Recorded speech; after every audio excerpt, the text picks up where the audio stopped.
No.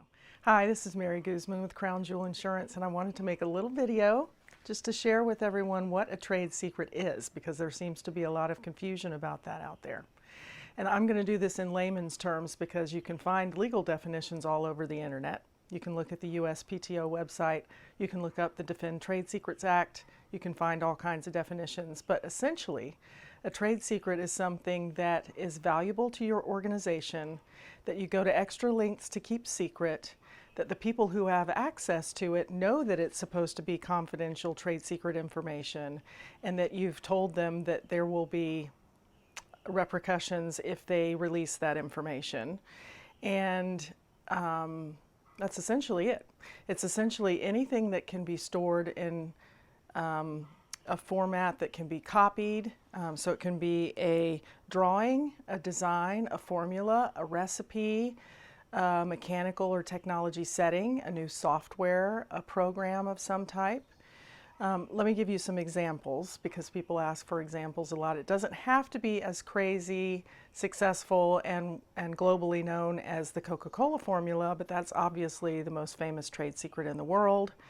One of the benefits to having something that's a trade secret and keeping it a trade secret instead of potentially patenting it is that it remains a trade secret over the useful life of the asset. So as long as you keep it secret and it's still providing value to your organization, it can stay a trade secret. So the Coca-Cola formula has been a secret for 75 or more years. I'd have to look that up.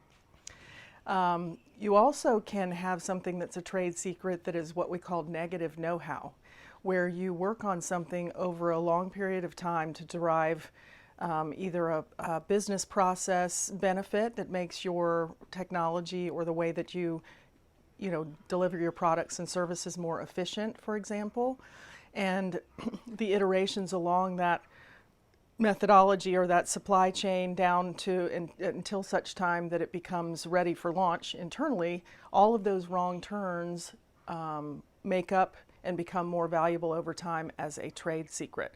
So for example, the WD-40 formula is a trade secret.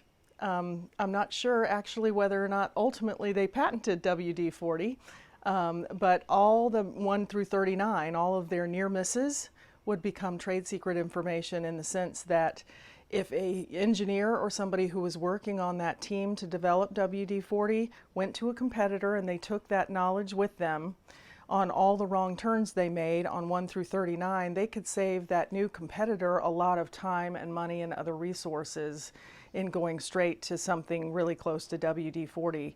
So you would have, as the corporation who spent all that time and money, lost that value, not to mention the fact that the future company would now be getting an unfair advantage in competing in your future value of that asset because now they know how to make your WD-40 in that example. Another one is in logistics and supply chain. So let's say that you're a company that sells a product that has nothing to do ultimately with your internal delivery. You're not selling that to your customers, but you're trying to improve the way that your organization delivers packages. I knew of a client at one point in time who spent a lot of money on developing a process that could potentially deliver products by getting around traffic faster than maybe Waze or even Google Maps because they had enough trucks on the ground to give them the intelligence to do that.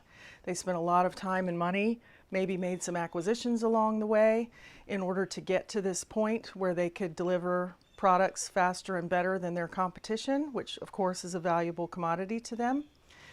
And if somebody were to leave and take all of that knowledge that it took them, let's just make it up and say it's $300 million in 5 years to develop this technology, that would have been extremely valuable to them. And if somebody went again to a competitor or a hacker broke in and got that information, they would get to skip all of that R&D and all of that development process that's valuable to that client. So those are a couple of examples.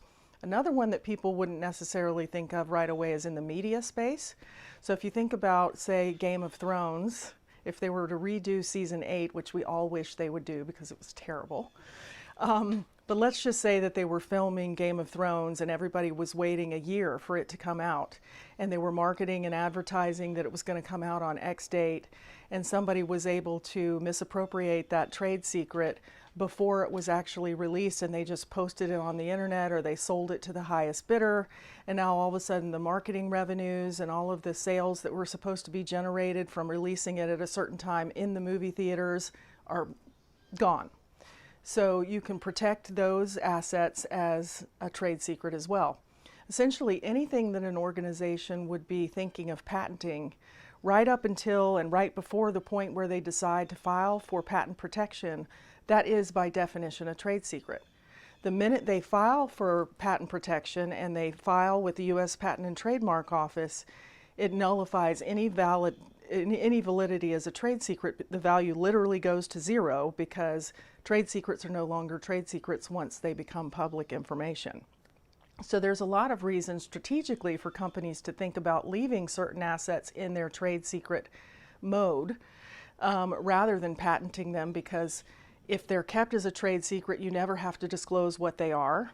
You get the value of having them be valuable and secret to you over the entire life of the asset. And now you can buy insurance for them, which is the subject of several other videos and webinars and things that we have on our website.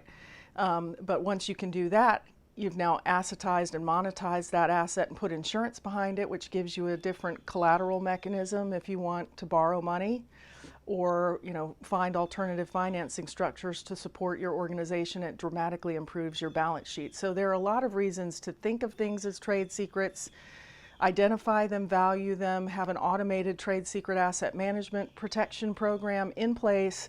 You can tell your board that you're doing all the right things once you implement all of this, but I hope this was helpful. If you want more information on what we're doing to help protect the trade secrets that are so valuable to your organization, please visit our website at www.tradesecretinsurance.com or crownjeweliinsurance.com and follow us on social media. Thank you.